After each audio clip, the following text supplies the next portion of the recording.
안녕하세요. 낭만 독서실 낭독가 소리합니다. 오늘 함께할 책은 러브 언더 러드입니다. 데니 쉐인먼이 지었고요. 밀리언 하우스에서 출판했습니다. 출판 인쇄는 2010년 8월 24일에 되었네요.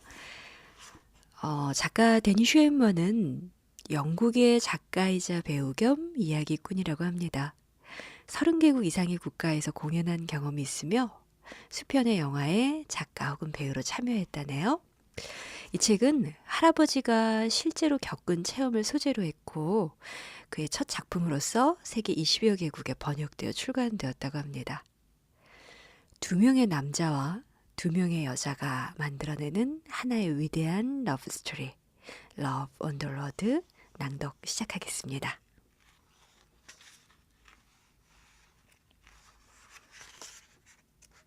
러브 온 더 로드 데니 쉐인먼 지음, 이미선 옮김, 밀리언 하우스 출판사.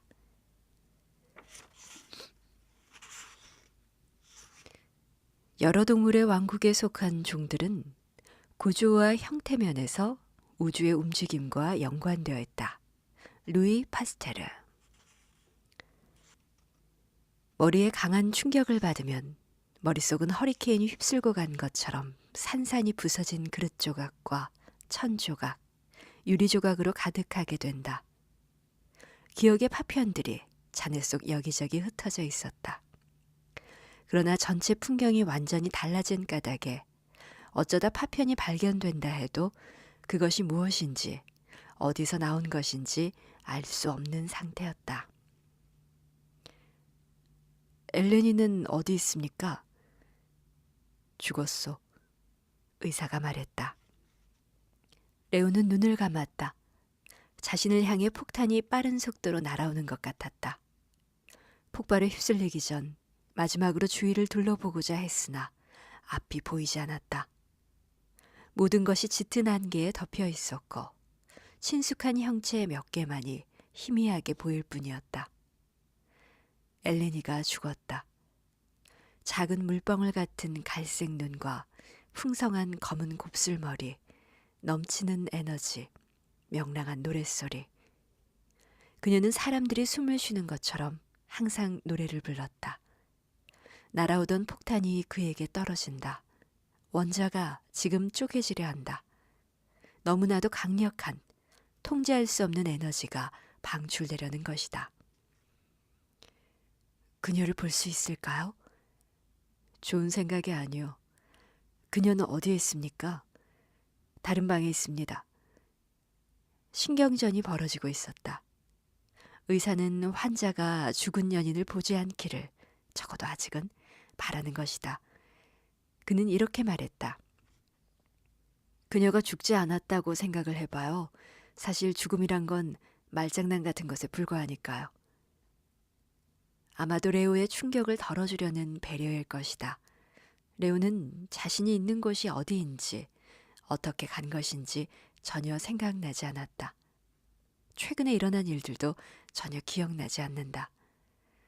그럼에도 불구하고 자신은 엘렌이라는 아가씨를 사랑하고 있으며 무슨 일이 있더라도 그녀를 만나야 한다는 것만은 자각하고 있었다. 그는 의사가 곤혹스러워하고 있다는 것을 알았다. 자신이 조금이라도 망가지는 모습을 보이면 의사는 절대 그녀를 못 보게 할 것이다. 그는 최대한 침착하려 노력했다. 제발 그녀를 보게 해주세요. 의사는 레오의 눈빛에서 강철처럼 굳은 결의를 읽고 마음을 굳힌 것 같았다. 이 청년은 잘 대처해 나갈 수 있을 거야. 의사는 이들 두 젊은 외국인에게 어떤 사연이 있는지 모른다. 두 사람의 관계가 얼마나 확고한지도 몰랐지만 그런 생각이 들었다. 그럼 갑시다. 그가 부드럽게 말하며 문을 가리켰다. 그자 레오는 자신이 침대에 누워 있으며 의식을 잃었다는 사실을 깨달았다. 깨어나면서 그가 한 말은 엘레니를 향한 것이었다. 그는 여전히 몽롱한 상태였다. 왜 의사가 스페인어를 쓰지? 한쪽 끝이 안개 속에 묻힌 기다란 줄처럼 답이 보이지 않는 그 문제가 계속 마음속을 맴돌았다. 그는 지금 라틴 아메리카에 와 있었다. 엘레니와 함께 남미에 왔던 것이다. 그런데 남미 어디지? 과테말라? 아니야. 그곳에서 비행기를 타고 콜롬비아로 갔어. 그럼 콜롬비아인가? 아니야. 그는 줄을 더 세게 잡아당겼다. 아니야. 콜롬비아도 아니야. 콜롬비아 다음에는 에콰도르가 떠올랐다. 에콰도르. 에콰도르 다음은 어디더라? 다음에 어디로 갔지? 그가 더 세게 잡아당기자 뒤엉킨 줄이 풀렸다. 페루다. 에콰도르에서 페루로 갔었다. 어떻게 갔지? 어떻게 페루에 갔을까? 줄이 뚝 하고 끊긴다. 페루에 도착한 기억이 없었다. 여기는 에콰도르나 페루인 것이 틀림없었다. 아마도 에콰도르일 것이다. 몸을 일으켰지만 머리가 어질어질했다. 그는 몸을 가누기 위해 침대에 손을 짚었다. 눈을 열심히 깜빡이며 맞은편 에나멜 세면대에 초점을 맞추려고 애를 썼다. 수도꼭지에서 계속 물이 떨어지는 것이 신경에 거슬렸다. 여러 해 동안 꼭지가 새고 있던 것이 분명했다.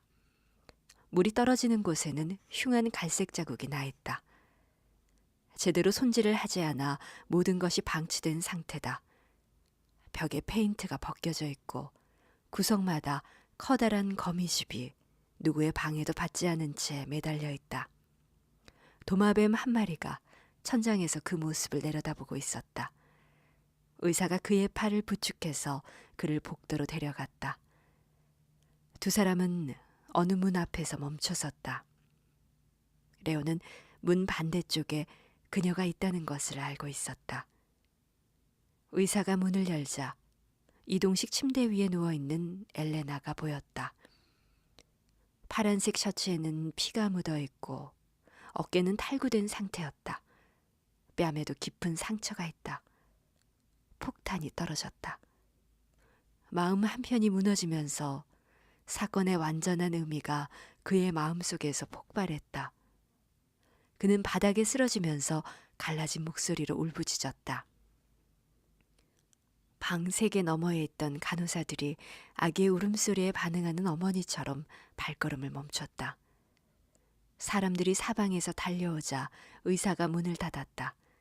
사람들이 웅성거리며 밖에 모였다. 몇몇 사람들은 무슨 일이 일어났는지 알고 있었다. 사건의 목격자인 그들 역시 진료소에서 치료를 받고 있었던 것이다. 그들은 외국인 청년이 의식을 회복해 여자친구가 죽었다는 말을 들으면 어떤 반응을 보일지 궁금하게 여기던 참이었다. 청년이 깨어나면 어떻게 될지 너무 끔찍해서 생각하기도 싫으네. 그리고 성호를 그으며 사랑하는 사람들을 다시 보게 해주신 예수님께 감사드렸다. 레오는 주저앉아 흐느꼈다. 지금까지 이렇게 혼자라는 느낌이 든 적이 없었다. 반쯤 넋이 나간 채 이름도 모르는 남미의 작은 도시에서 길을 잃은 것이다. 그는 일어서서 엘레니의 얼굴을 부드럽게 만졌다. 그녀의 몸은 아직도 따뜻했다. 어쩌면 그녀가 죽지 않은 것인지도 모른다. 그녀를 살릴 수 있을지도 모른다. 그는 희망을 가득 담은 눈빛으로 의사를 바라보았다. 인공호흡을 하면 그녀를 되살릴 수 있을지 몰라. 그는 그녀의 코를 손가락으로 잡고 그녀의 코에 필사적인 희망을 불어넣었다. 계속해서 자신의 생명을 그녀에게 쏟아부었다. 그런 다음 심장이 다시 뛰게끔 가슴을 눌렀다. 3개, 더 3개. 그녀의 가슴을 눌렀다. 의사가 레오의 어깨를 잡았다. 그러나 레오는 고집스럽게 마지막 희망에 매달렸다. 전기 충격을 줘야겠어요. 충격요법 있죠? 그러니까. 그만하시오, 선생. 그녀는 죽었어요. 그녀가 죽었을 리 없다. 그는 의사의 말을 믿지 않고 계속해서 숨을 불어넣었다. 그는 기적을 빌었고 마침내 기적이 일어났다. 그녀의 몸속 깊은 곳에서 낮고 거친 숨소리가 들려온 것이다. 그는 그 소리를 평생 잊지 못할 것이다. 그녀가 살아있어요. 숨을 쉬어요. 숨 쉬는 소리 들었죠. 그러나 의사는 꼼짝도 하지 않았다. 레오의 움직임이 빨라졌다. 이 바보 같고 게으른 의사 따위 필요 없어. 나 혼자라도 엘레나를 소생시킬 거야. 그는 소란스럽게 그녀의 몸에 숨을 불어넣었고 그때마다 그녀는 숨소리를 내며 반응했다. 선생! 선생! 의사가 레오의 어깨에 다시 손을 얹었다. 그는 의사의 행동을 무시했다. 지금 레오의 마음은 날아갈 것 같았다. 기쁜 나머지 웃음이 터질 것만 같았다. 선생, 그녀는 숨을 쉬고 있는 게 아니요. 당신이 넣은 공기가 그녀의 폐에서 되돌아 나오는 것뿐이요. 레오는 엘레니의 맥박을 짚었다. 아무것도 느껴지지 않았다. 다시 한번 그는 절망 속으로 곤두박질 쳤다. 그는 그녀의 이마에 입을 맞추고 그녀에게서 배운 그녀의 모국어 그리스어로 속삭였다. 나의 눈, 나의 심장, 나의 영혼이여. 그는 그녀가 잘 때 가끔 그랬듯이 그녀의 머리칼을 쓰다듬었다. 그녀의 몸에서 천천히 온기가 사라졌다. 1분 후 그는 큰 소리로 울부짖었다. 그렇게 아주 오랫동안 그는 그 자리에서 울부짖었다. 안녕하세요.